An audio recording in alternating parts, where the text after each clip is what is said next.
बात मैं बता दूं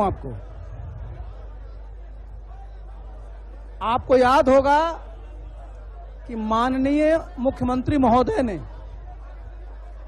कुछ वर्षों पूर्व, उस समय केंद्र में आदरणीय मनमोहन सिंह के नेतृत्व में सरकार थी, बिहार को विशेष राज्य का दर्जा दिलाने के लिए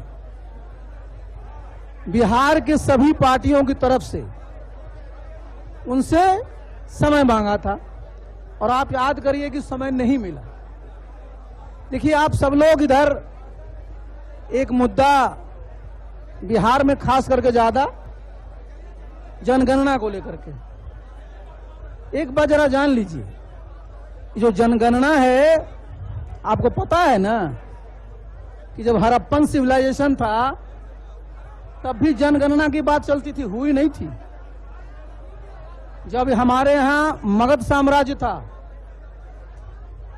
आपको पता ही, यहां चाणक्य थे, उस समय भी बात आती थी, लेकिन गणना क्यों करना चाहते थे? लक्ष्य था, उस समय चाहते थे कि ज्यादा से ज्यादा सरकार को टैक्स की कैसे वसूली हो, तो इस नजरिए से वो जनगणना कराते थे। आज जो आधुनिक जनगणना है, ये 1801 में इंग्लैंड से शुरू हुआ और उस समय आप जानते हैं कि हम लोगों के ऊपर इंग्लैंड का शासन था, तो उन लोगों ने भी सोचा कि धीरे धीरे यहां गणना कराई जाए। गणना कराने में उनका कहीं उद्देश्य कोई विकास के काम को नहीं लेना था, बल्कि उनका था कि कैसे उनका शासन और मजबूत हो। तो आप सब जानते हैं कि पहली बार 1878 में जनगणना हुआ, फिर 1881 के बाद हर एक 10 साल के बाद जनगणना होता है, और 1941 तक आप देखिएगा कि जनगणना होता था।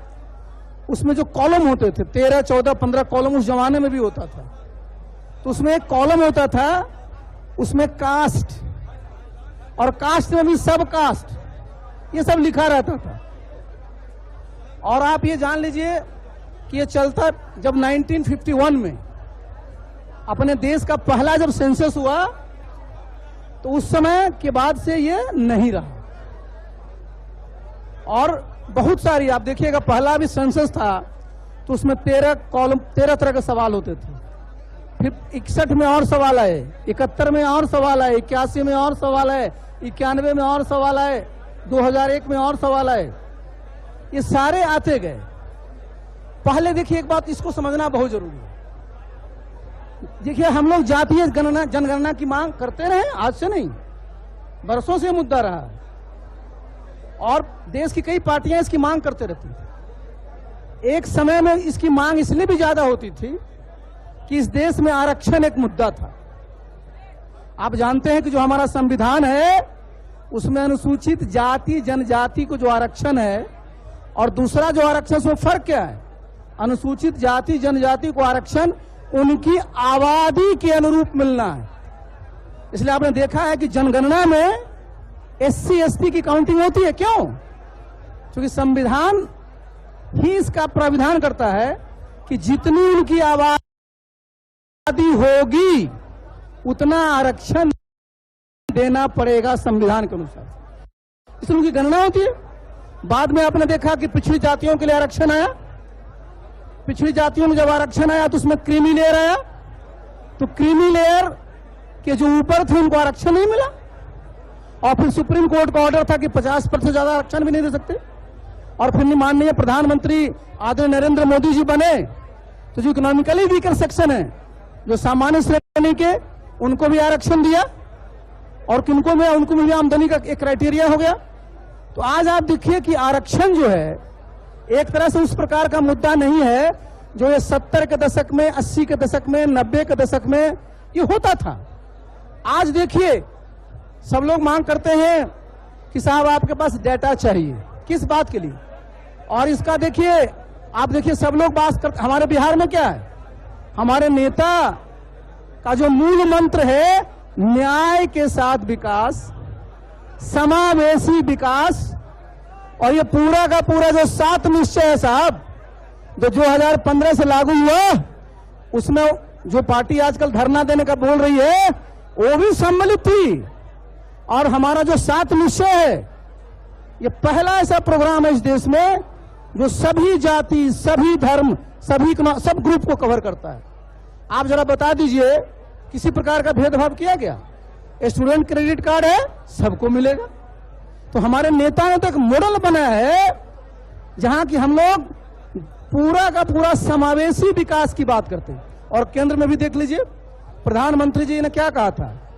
सबका साथ, सबका विकास, सबका विश्वास, और अब उन्होंने दिया है सबका प्रयास।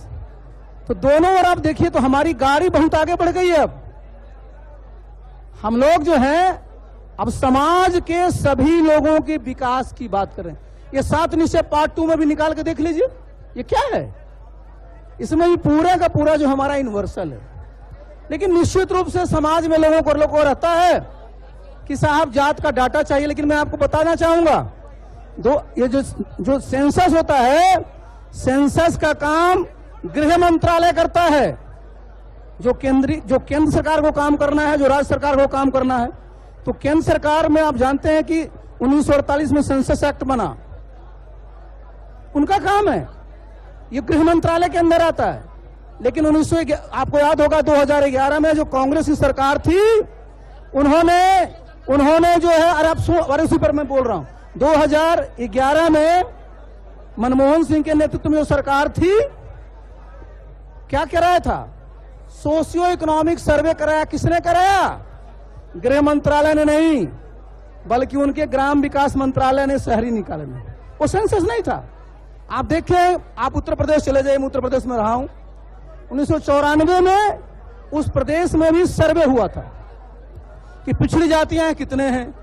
कर्नाटका में भी सर्वे हुआ, कितना है। तो आज आप देखिए कि बहुत सारे स्टेट्स हैं जहां की अपना अपना उस सर्वे भी कराते हैं। तो हमारी पार्टी की ये मांग रही है, हमारे नेता ने इसको रखा है, तो ये तो मांग रही ही है।